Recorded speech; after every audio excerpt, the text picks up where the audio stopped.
Hello medicos, welcome to medic talks. तो आज हम 7th observation given by doctor Kant इसके बारे में बात करेंगे। तो इस ऑब्जर्वेशन में कैंट सर कहते हैं all time amelioration of patient symptoms but there is no special relief to the patient. Patient के सिम्टम में हम एम्यूलरेशन देख सकते हैं, लेकिन पेशेंट को इससे कोई रिलीफ नहीं मिलती है। तो इसका क्या इन्फरेंस हो सकता है? तो सबसे पहले patient can be suffering from some irreversible structural change. दूसरा कॉज ये हो सकता है कि there is some latent organic condition कि जिसकी वजह से एक हद से आगे पेशेंट क्योर नहीं हो सकता है या पेशेंट को रिलीफ नहीं मिल सकती है।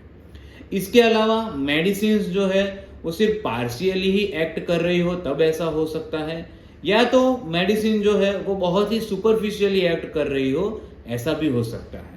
ऐसे केसेस में कई बार ऐसा देखने को मिला है कि फिजिशियन जो है वो सिर्फ पार्शियल टोटालिटी पे प्रिस्क्राइब कर रहा होता है, तो उसकी वजह से आपको सिम्टम्स में एम्यूलरेशन दिखाई देगा लेकिन रिलीफ नहीं मिलेंगी। एज वेल एज कई बार फिजिशियन जो है वो पिक्यूआरएस सिम्टम्स को ही ट्रीट कर रहा होता है, लेकिन पेशेंट को एज अ होल ट्रीट नहीं कर रहा होता, तब भी ये सिचुएशन पाई जा सकती है।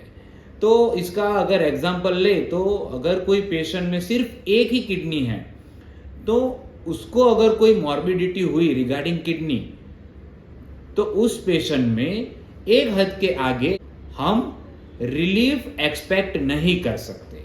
So this is all about 7th observation. ऐसे केसेस में हम क्या कर सकते हैं कि पेशेंट को पेलिएट कर सकते हैं, उसे ऐसे ट्रीटमेंट दे सकते हैं कि जिससे पेशेंट पेलिएट हो और अच्छे से अपनी लाइफ जी सके।